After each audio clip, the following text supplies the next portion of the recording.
பொன்னியின் செல்வன் நான்காம் பாகம் மணிமகுடம். அத்தியாயம் 2. பாட்டனும் பேரனும். பின்னால் ரதத்தில் வந்த கிழவர் சமிகை செய்யவே ஆதித்த கரிகாலன் குதிரையை திருப்பிக் கொண்டு அவர் வீற்றிருந்த ரதத்தின் அருகில் சென்றான். குழந்தாய் கரிகாலா, நான் இவ்விடத்தில் உங்களிடம் விடை பெற்றுக் கொண்டு திருக்கோவலூர் போக எண்ணுகிறேன். போவதற்கு முன்னால் உன்னிடம் சில முக்கிய விஷயங்கள் சொல்ல வேண்டும். சற்று குதிரையிலிருந்து இறங்கி அந்த அரச மரத்தடியிலுள்ள மேடைக்கு வா என்றார். அப்படியே ஆகட்டும் தாத்தா என்று ஆதித்த கரிகாலன் குதிரையிலிருந்து கீழே குதித்தான். கிழவரும் ரதத்திலிருந்து இறங்கினார். இருவரும் அரச மரத்தடி மேடைக்குச் சென்றார்கள். அப்போது பார்த்திபேந்திரன் கந்தமாறனை பார்த்து, நல்ல வேளையாய்ப் போயிற்று. இந்த கிழவர் விடேன் தொடேன் என்று நம்முடன் நெடுகிலும் வந்து விடுவாரோ என பயந்து கொண்டிருந்தேன் என்றான்.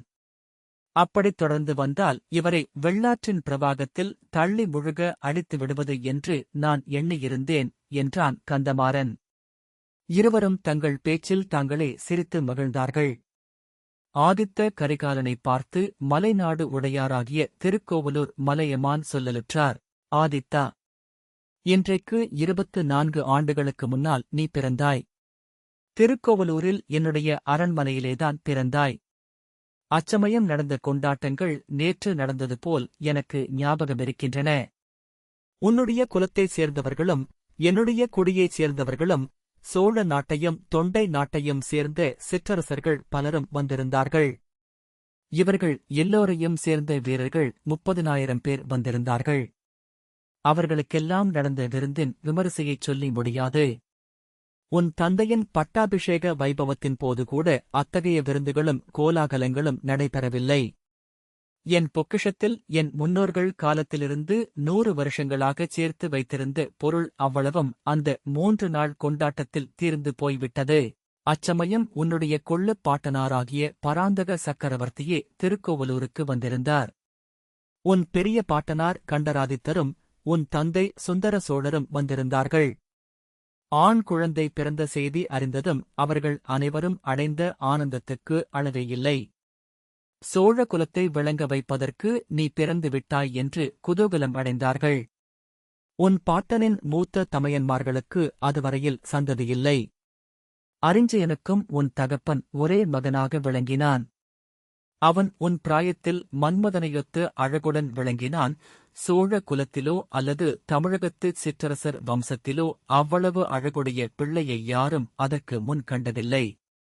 இதனால் உன் தந்தைக்குச் சில சங்கடங்களும் நேர்ந்தன. குடும்பத்தார் அனைவருக்கும் அவன் செல்லப் பிள்ளையாக இருந்தான். அரண்மனைப் பெண்டிர்கள் அவனுக்கு பெண் வேடம் போட்டு பார்த்து மகிழ்ந்தார்கள். இவன் மட்டும் பெண்ணாய் பிறந்திருந்தால் என்று பேசிப் பூரித்தார்கள். உன் தந்தைக்கு தங்கள் பெண்ணைக் கொடுப்பதற்கு இலங்கை முதல் விந்திய பர்வதம் வரையில் உள்ள மன்னாதி மன்னர்களும் சிற்றரசர்களும் தவம் கிடந்தார்கள். அர்ச்சுனனையும் மன்மதனையும் நிகர்த்து அழகன் அவன் என்பதுடன் சோழ சிங்காதனத்துக்கு உரியவன் என்ற எண்ணத்தினாலும் அவ்வளவு ஆர்வத்துடன் இருந்தார்கள். உன் தந்தையை மருமகனாக பெரும்பேறு கடைசியில் எனக்கு கிடைத்தது. எங்கள் வம்சத்தில் நாங்கள் ஆண் ஆகட்டும் பெண் ஆகட்டும் மேனி அழகுக்கு பெயர் போனவர்கள் அல்ல. ஆண் பிள்ளைகள் உடம்பில் எத்தனைக்கெத்தனை போர்க்காயங்களைப் பெறுகிறோமோ அவ்வளவுக்கு அழகுடையவர்களாக எண்ணிக்கொள்வோம். எங்கள் குலத்துப் பெண்களுக்கு கற்பும் குணமும்தான் அழகும் ஆபரணமும். உன் தந்தைக்கு என் மகளை கலியாணம் செய்வதென்று தீர்மானித்த போது மலைய மாநாடு முழுதும் அல்லோல கல்லோலப்பட்டது. அவ்வளவுக்கு தமிழகத்து சிற்றரசர்கள் எல்லாரும் அசூயை கொண்டார்கள். அதை நான் பொருட்படுத்தவில்லை. 3 உலகம் பிரமிக்கும்படியாக உன் பெற்றோர்களின் திருமணம் தஞ்சையில் நடந்தது. என்றாலும் அப்போது நடந்த கொண்டாட்டத்தைக் காட்டிலும் நீ பிறந்தபோது திருக்கோவலூரில் நடந்த கொண்டாட்டம்தான் அதிக குதூகலமாயிருந்தது. உனக்கு என்ன பெயர் வைப்பது என்பது பற்றி குதூகலமான சர்ச்சை நடந்தது. சிலர் உன் குலத்து முன்னோரில் மிகப் புகழ் பெற்ற கரிகால் வளவன் பெயரை இட வேண்டும் என்றார்கள். நானும் இன்னும் சிலரும் உன் பெரிய பாட்டனார் இராஜாதித்யர் பெயரைத்தான் வைக்க வேண்டும் என்று வற்புறுத்தினோம். கடைசியில் இரண்டையும் சேர்த்து ஆதித்த கரிகாலன் என்று உனக்கு நாமகரணம் செய்தார்கள். அதோ பார், ஆதித்தா. திருநாவலூரின் கோவில் சிகரம் தெரிகிறது. நம்பி ஆரூரர் சுந்தரமூர்த்தி அடிகள் பிறந்த ஸ்தலம் அது. அங்கே இன்றைக்கு 25 ஆண்டுகளுக்கு முன்னால் உன் பெரிய பாட்டனார் இராஜாதித்ய சோழர் முகாம் செய்திருந்தார். கதைகளிலும் காவியங்களிலும் வரும் எத்தனையோ வீரர்களைப் பற்றி கேட்டறிந்திருக்கிறேன். இந்த வீரத் தமிழகத்தில் எவ்வளவோ வீரர்களை பார்த்துமிருக்கிறேன். ஆனால் இராஜாதித்யரைப் போன்ற இன்னொரு வீரரை பார்த்ததுமில்லை, கேட்டதுமில்லை. போர்க்களத்தில் அவர் போர் செய்வதை பார்த்தவர்கள் யாராயிருந்தாலும் அப்படித்தான் சொல்லுவார்கள். ஒரு மாபெரும் சைன்யத்தை திரட்டிக் கொண்டு வடநாட்டின் மீது படையெடுத்துச் செல்ல அவர் இங்கே ஆயத்தம் செய்து கொண்டிருந்தார். இரட்டை மண்டலத்து அரசனாகிய கன்னரதேவனை முறியடித்து மானியகேடம் என்னும் அவனுடைய தலைநகரை தரைமட்டமாக்க வேண்டும் என்று அவர் உறுதி கொண்டிருந்தார். முன்னொரு காலத்தில் பல்லவ குலத்து மாமல்ல சக்கரவர்த்தி வாதாபி நகரை அழைத்தது போல் மானியகேட நகரை அடியோடு அழைத்தால்தான் இரட்டை மண்டலத்தாரின் கொட்டம் அடங்கும் என்றும் தானும் மாமல்லரைப் போல் புகழ் பெறலாம் என்றும் இராஜாதித்யர் எண்ணினார். அதற்கு வேண்டிய மாபெரும் சைன்யத்தை திரட்டுவதென்றால் இலேசான காரியமா? மாமல்லர் 7 வருஷ காலம் படை திரட்டியதாகச் சொல்லுவார்கள். அவ்வளவு காலம் தனக்கு வேண்டியதில்லை என்றும் 3 அல்லது 4 ஆண்டுகள் போதும் என்றும் இராஜாதித்யர் கூறினார். படை திரட்டிச் சேர்ப்பதற்கும் திரட்டிய படைகளுக்கு போர் பயிற்சி தருவதற்கும் தகுந்த பிரதேசம் இந்த கெடிலம் ஆற்றுக்கும் தென்பெண்ணை நதிக்கும் இடைப்பட்ட நாடுதான் என்று தேர்ந்தெடுத்தார் ஆதித்தா. அந்த நாளில் இந்த 2 நதிகளுக்கும் இடையில் உள்ள பிரதேசத்தை நீ பார்க்க கொடுத்து வைக்கவில்லை. அந்தக் காட்சிகளை பார்த்தவர்களோ உயிர் உள்ள வரையில் அதை மறக்க மாட்டார்கள். திருநாவலூரில் இராஜாதித்யர் 30,000 வீரர்களுடன் தங்கியிருந்தார். பெண்ணை ஆற்றங்கரையில் முடியூரில் சேர நாட்டுச் சிற்றரசன் வெள்ளன் குமரன் 20,000 வீரர்களுடன் முகாம் செய்திருந்தான். உன் பாட்டன் அரிஞ்சயன் என்னுடன் திருக்கோவலூரில் இருந்தான். நானும் அரிஞ்சயனும் 50,000 வீரர்களை ஆயத்தம் செய்தோம். இன்னும் கொடும்பாளூர் பெரிய வேளான், இன்று சோழ நாட்டுக்கு சனியனாக முளைத்திருக்கும் பழுவேட்டரையன், கடம்பூர் சம்புவரையன், இந்த திருமுனைப்பாடி நாட்டின் சிற்றரசனாக முனையதரையன், மழநாட்டு மழவரையன், குன்றத்தூர் கிழான், வைதம்பராயன் முதலியவர்கள் தத்தம் படைகளுடன் இந்த 2 நதிகளுக்கும் இடையில் தங்கியிருந்தார்கள். யானை படைகளும் குதிரைப் படைகளும் தெரிந்த கைக்கோளரின் 3 கைப்படைகளும் இங்கே முகாம் போட்டிருந்தன. இப்படித் தங்கியிருந்த படைகளுக்குள்ளே அடிக்கடி பயிற்சிப் போர்கள் நடக்கும். யானைகளோடு யானைகள் மோதும்போது பூகம்பம் வந்துவிட்டதாகத் தோன்றும்.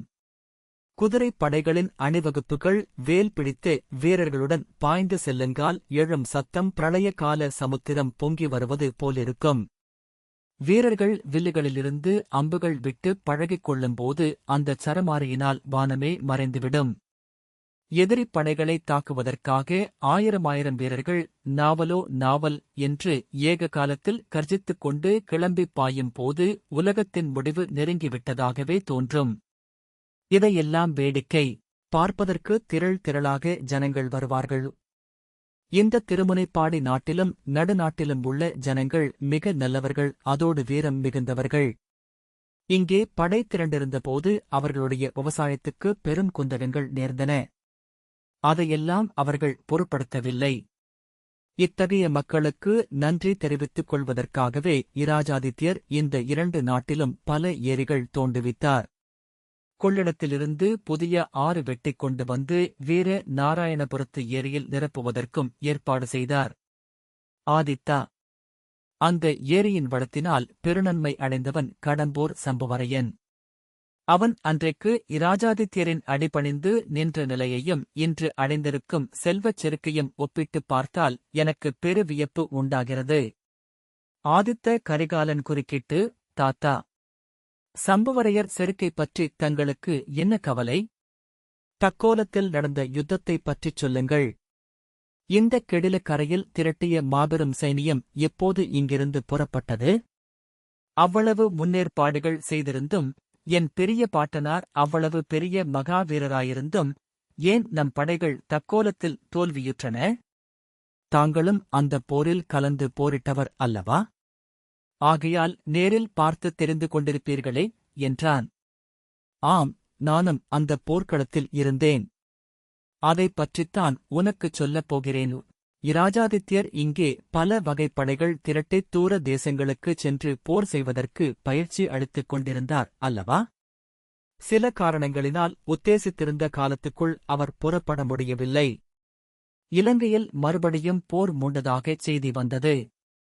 அதை வெற்றிகரமாக முடிப்பதற்கு மேலும் படைகள் அனுப்ப வேண்டியிருந்தது.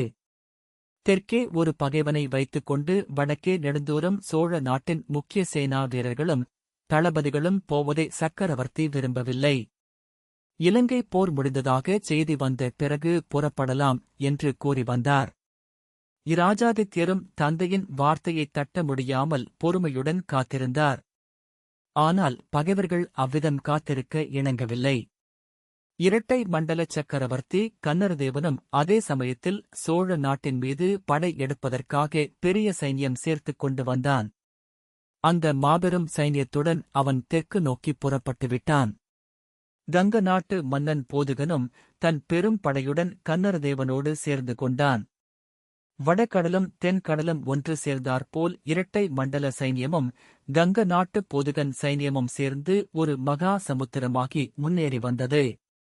அந்தச் சமுத்திரத்தில் யானைகளாகிய திமிங்கிலங்கள் ஆயிரக்கணக்கிலும் குதிரைகளாகிய மகர மீன்கள் 10,000கணக்கிலும் இருந்தன. பிரளய காலத்தில் 7 கடலும் சேர்ந்து பொங்குவது போல் பொங்கி முன்னேறி வந்த அந்த சேனா சமுத்திரம் தென்னாட்டை அடியோடு மூழ்க அடித்துவிடும் என்று தோன்றியது. அந்தச் சைன்யத்தைப் பற்றிய விவரங்களைத் தெரிந்து கொண்டு முன்னால் வாயுவேக மனோவேகமாக ஓடிவந்து அறிவித்த நம் ஒற்றர்கள் அவ்வாறு சொன்னார்கள். ஆனால் இதுவும் ஒரு விதத்தில் நல்லதே என்று பராந்தக சக்கரவர்த்தி கூறினார். நம்முடைய சைன்யங்களை தொலைதூரம் பிரயாணம் செய்ய பண்ணி பிரயாணக் களைப்புடன் பகைவர்களின் நாட்டில் எதிரி சைன்யத்துடன் போர் புரியச் செய்வதைக் காட்டிலும் எதிரி சைன்யங்களை நமது நாட்டுக்கு சமீபமாக இழுத்து அவர்களை நாலாபுறமும் மடக்கி அதம் செய்வதுதான் நல்ல போர் முறை என்று சக்கரவர்த்தி கூறினார். எதிரி சைன்யம் வடவேங்கடம் வரை நெருங்கிவிட்டதென்று தெரிந்த பிறகுதான் பிரயாணப்படுவதற்கு அனுமதி கொடுத்தாரு. அனுமதி கிடைத்ததோ இல்லையோ, இராஜாதித்யர் புறப்பட்டுவிட்டார். 3 லட்சம் காலாள் வீரர்களும் 50,000 குதிரை வீரர்களும் 10,000 போர் யானைகளும் 2,000 ரதங்களும் 320 தளபதிகளும் 32 சிற்றரசர்களும் அப்பெரும் சைன்யத்தில் சேர்ந்து சென்றார்கள். அவர்களில் ஒருவனாகச் செல்லும் பாக்கியம் எனக்கும் கிடைத்தது. ஆனால் உயிர் பிழைத்து திரும்பி வந்த துர்பாக்கியசாலியும் ஆனேனு. 3 நாள் பிரயாணத்துக்குப் பிறகு காஞ்சிக்கு வடக்கே 2 காத தூரத்தில் தக்கோலம் என்னும் இடத்தில் நம் படைகளும் எதிரி படைகளும் போர்க்களத்தில் சந்தித்தன. ஆதித்தா, புராணங்களில் தேவேந்திரனுக்கும் விருத்திராசுரனுக்கும் நடந்த யுத்தம் பற்றிக் கேட்டிருக்கிறோம். ராமராவண யுத்தம், பாண்டவர் கௌரவர் யுத்தம் பற்றியும் அறிந்திருக்கிறோம். தக்கோலத்தில் நடந்த கோர யுத்தத்தை நேரில் பார்த்தவர்கள் அந்த யுத்தங்கள் எல்லாம் அற்பமானவை என்றே சொல்லுவார்கள். நம்முடைய படைகளைக் காட்டிலும் எதிரிகளின் படைகள் சுமார் 2 மடங்கு அதிகமாயிருந்தன. 5 லட்சம் வீரர்களும் 30,000 போர் யானைகளும் அச்சைன்யத்தில் இருந்ததாக தெரிகிறது. இருந்தால் என்ன? உன்னுடைய பெரிய பாட்டனார் இராஜாதித்யரைப் போன்ற சேனாதிபதி அந்தச் சைன்யத்தில் இல்லை. ஆகையால் வீரலக்ஷ்மியும் ஜெயலக்ஷ்மியும் நம்முடைய பக்கத்திலேயே இருந்து வருவதாக தோன்றியது. 10 நாள் வரையில் யுத்தம் நடந்தது. இரு பக்கத்திலும் இறந்து போன வீரர்களைக் கணக்கு எடுப்பது அசாத்தியமாயிற்று. போர்க்களங்களில் கரிய குன்றுகளைப் போல் யானைகள் இறந்து விழுந்து கிடந்தன. இரு பக்கத்திலும் சேதம் அதிகமாயிருந்தாலும் எதிரிகளின் கட்சியே விரைவில் பலவீனமடைந்தது. இதற்குக் காரணம் என்னவென்பதை எதிரிகள் கண்டு கொண்டார்கள். புலிக்கொடியே கம்பீரமாக பறக்க விட்டுக்கொண்டு இராஜாதித்யரின் யானை போகுமிடமெல்லாம் ஜெயலக்ஷ்மியும் தொடர்ந்து போகிறாள் என்பதை அறிந்து கொண்டார்கள். எங்கெங்கே நமது படையில் சோர்வு ஏற்படுகிறதாக தென்பட்டதோ அங்கங்கே இராஜாதித்யரின் யானை போய்ச் சேர்ந்தது. அந்த யானையையும் அதன் மீது வீற்றிருந்த வீர புருஷரையும் பார்த்ததும் நம் வீரர்கள் சோர்வு நீங்கி மும்மடங்கு பலம் பெற்று எதிரிகளைத் தாக்கினார்கள். இதையெல்லாம் 10 நாளும் கவனித்து வந்த பகைவர்கள் ஒரு படுபாதகமான சூழ்ச்சி செய்தார்கள். அது சூழ்ச்சி என்று பின்னால்தான் தெரிய வந்தது. சூழ்ச்சி செய்தவனும் அதை நிறைவேற்றி வைத்தவனும் கங்க மன்னன் போதுகன்தான். திடீரென்று அந்த பாதகன் தன் யானையின் மீது சமாதானக் கொடியை பறக்க விட்டுக் கொண்டு 2 கைகளையும் தலைக்கு மேல் தூக்கிக் கொண்டு சரணம் சரணம் என்று கூறிக்கொண்டு வந்தான். அச்சமயம் இராஜாதித்யரே சமீபத்தில் இருந்தார். புலிக்கொடி பறந்த அவருடைய யானையின் அம்பாரியை பார்த்த பின்னரே பூதுகன் அவ்வாறு செய்திருக்க வேண்டும். மகாவீரராகிய இராஜாதித்யர் இவ்வாறு ஒரு பகை மன்னன் சரணாகதி என்று சொல்லிக் கொண்டு வருவதை பார்த்ததும் மனம் இளகிவிட்டார். இரட்டை மண்டல சக்கரவர்த்தியே போரை நிறுத்த சமாதானம் கோருகிறாரா அல்லது அவரை பிரிந்து பூதுகன் மட்டும் நம்முடன் சேர வருகிறானா என்று தெரிந்து கொள்ள விரும்பினார்.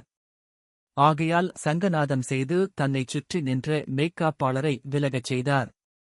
பூதுகன் ஏறியிருந்த யானையைத்தாம் ஏறியிருந்த யானைக்கு அருகில் வரும்படி சமிகை செய்தார். பூதுகன் இராஜாதித்யரின் அருகில் வரும் வரையில் கைகூப்பிய வண்ணம் வந்தான்.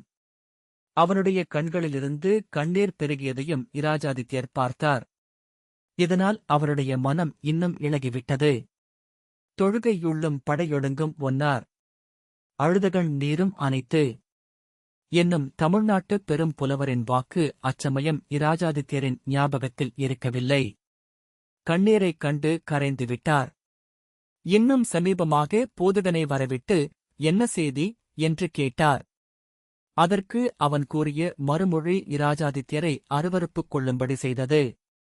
இரட்டை மண்டலப் படைகளுக்கு தோல்வி நிச்சயம் என்று தெரிந்துவிட்டால் சரணாகதி அடைந்துவிடும்படி கன்னர தேவனிடம் தான் கூறியதாயும் அவன் அதை மறுத்து விட்டபடியால்தான் மட்டும் தனியே பிரிந்து வந்து சரணாகதி அடைய தீர்மானித்ததாகவும் பூதுகன் கூறினான். இதைக் கேட்டதும் இராஜாதித்யர் அவனைக் கடுமையாக நிந்தித்தார். அத்தகைய நீசனைத்தாம் தம் கட்சியில் சேர்த்துக் கொள்ள முடியாது என்றும் திரும்பிப் போகும்படியும் கூறிக்கொண்டிருக்கும் போதே பூதுகன் கண்மூடி கண் திறக்கும் நேரத்தில் அந்த பயங்கரமான வஞ்சகச் செயலை புரிந்துவிட்டான். மறைவாய் வைத்திருந்த வில்லையும் அம்பையும் எடுத்து வில்லில் நாணேற்றி அம்பை பூட்டி எய்துவிட்டான். அந்தக் கொடிய விஷம் தோய்ந்த அம்பு எதிர்பாராத சமயத்தில் இராஜாதித்யரின் மார்பில் பாய்ந்ததும் அவர் சாய்ந்தார். இப்படிப்பட்ட வஞ்சனையை யாரும் எதிர்பார்க்கவில்லையாதலால் சுற்றிலும் நின்ற வீரர்கள் என்ன நேர்ந்தது என்பதையே சிறிது நேரம் தெரிந்து கொள்ளவில்லை. இராஜாதித்யர் பூதுகனை திரும்பிப் போகும்படி கட்டளையிட்டது மட்டும் அவர்கள் காதில் விழுந்தது.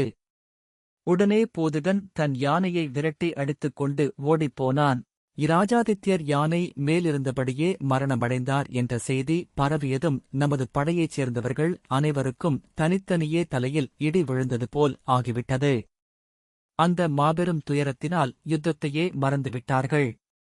சிற்றரசர்கள், தளபதிகள், படை வீரர்கள் எல்லாருமே செயல் இழந்து புலம்பத் தொடங்கிவிட்டார்கள். அந்த நிலைமையில் பகைவர்களின் கை ஓங்கிவிட்டதில் ஆச்சரியம் இல்லையல்லவா? சிறிது நேரத்துக்கெல்லாம் நமது சைனியம் பின் வாங்க வேண்டிய அவசியம் ஏற்பட்டுவிட்டது. ஓடுகிறவர்களைத் துரத்துவது எல்லாருக்குமே எளிதுதானே? அப்படி ஓடி வந்தவர்களில் நானும் ஒருவன்தான். இந்தக் கொடில நதிக்கரை வரையிலே கூட பகைவர்களின் சைனியம் வந்துவிட்டது. இங்கே வந்த பிறகுதான் நாங்கள் சுய உணர்வு பெற்றுத் திரும்பி நின்றோம். பகைவர்களைத் தடுத்து நிறுத்தினோம். நான் திருக்கோவலூரிலிருந்து என் குடும்பத்தாரை அழைத்துக் கொண்டு போய் மேற்கே மலை நாட்டில் இருக்கும் என்னுடைய கோட்டையில் விட்டேன். அந்த மலைச்சாரலிலேயே படைகளை திரட்டினேன். இந்தக் கெடில நதி வரையில் வந்துவிட்ட பகைவர்களை அவ்வப்போது தாக்கிக் கொண்டு வந்தேன். ஆயினும் அப்போது வந்த பகைவர்கள் பல வருஷ காலம் இந்தப் பகுதியை விட்டுப் போகவில்லை. அங்குமிங்கும் தங்கித் தொல்லை கொடுத்துக் கொண்டுதானிருந்தார்கள். காஞ்சி நகர் அவர்கள் வசத்திலேதான் இருந்தது. 3 ஆண்டுகளுக்கு முன்னால் நீ வீரபாண்டியனை முறியடித்த பிறகு இந்தப் பக்கம் வந்துதான் காஞ்சி நகரை மீட்டாய். ஆதித்த கரிகாலன் மீண்டும் குறுக்கிட்டு, தாத்தா, இதெல்லாம் எனக்கு முன்னமே தெரிந்ததுதான். ஆனால் தக்கோலப் போரைப் பற்றியும் இராஜாதித்யர் வரலாற்றையும் எத்தனை தடவை கேட்டாலும் எனக்கு அலுப்பதில்லை. இப்போது இராஜாதித்யரைப் பற்றி எனக்கு எதற்காக நினைப்பூட்டினீர்கள்? அதைச் சொல்லுங்கள் என்றான். குழந்தாய், உன் பெரிய பாட்டனார் இராஜாதித்யர் சோழ சாம்ராஜ்யத்தை இலங்கை முதல் கங்கை நதி வரையில் விஸ்தரிக்க ஆசை கொண்டிருந்தார். அந்த ஆசை நிறைவேறாமலே உயிர் நீத்தார். அவரைப் போன்ற மகாவீரன் என் பேரன் ஆதித்த கரிகாலன் என்று நாடு நகரமெல்லாம் பேச்சாயிருக்கிறது. அவர் சாதிக்க நினைத்த காரியத்தை நீ சாதிக்கப் போகிறாய் என்று இத்தமிழகமெங்கும் ஜனங்கள் பேசிக் கொண்டிருக்கிறார்கள். ஆனால் இராஜாதித்யரைப் போல் நீயும் வஞ்சத்திற்கு ஏமாந்து போகக்கூடாது என்பதற்காகவே அவருடைய வரலாற்றை உனக்கு நினைவூட்டினேன். தாத்தா, என் பெரிய பாட்டனார் போர்க்களத்தில் பகைவர்களின் வஞ்சனையினால் உயிரை இழந்தார். அதை இப்போது எனக்கு எதற்காக நினைவூட்டுகிறீர்கள்? நான் போர்க்களத்துக்குப் போகவில்லையே. என்னை வஞ்சிக்கக்கூடிய பகைவர்களின் மத்தியிலும் போகவில்லையே. என் தந்தையின் அத்தியந்த நண்பர்களையல்லவா பார்க்கப் போகிறேன். அவர்கள் என்னை எந்த விதத்தில் எதற்காக வஞ்சிக்கப் போகிறார்கள் என்றான் ஆதித்த கரிகாலன். கேள் கரிகாலா, எதிரிகள் தொழுத கையிலும் அழுத கண்ணீரிலும் கொடிய ஆயுதம் இருக்கக்கூடும் என்று கூறிய திருவள்ளுவர் பெருமான் வெளிப்பகையைக் காட்டிலும் உட்பகை கொடியது என்றும் கூறியிருக்கிறார். வாள்போல் பகைவரை அஞ்சற்க அஞ்சுக. கேள்போல் பகைவர் தொடர்பு. வாளைப்போல் வெளிப்படையாக எதிர்த்து நிற்கும் பகைவர்களிடம் பயம் வேண்டியதில்லை. சிநேகிதர்களைப் போல் நடிக்கும் பகைவர்களிடமே பயப்பட வேண்டும் என்று சொல்லியிருக்கிறார். குழந்தாய், கேளரைப் போல் நடிக்கும் பகைவர்களின் மத்தியில் இப்போது போகிறாய். நான் வேண்டாம் என்று தடுத்தும் கேளாமல் நீ போகிறாய். ஏதோ ராஜ்யம் சம்பந்தமாக தகராறு நேர்ந்துவிட்டதாகவும் அதை தீர்த்து வைக்கப் போவதாகவும் உன்னை அழைத்திருக்கிறார்கள்.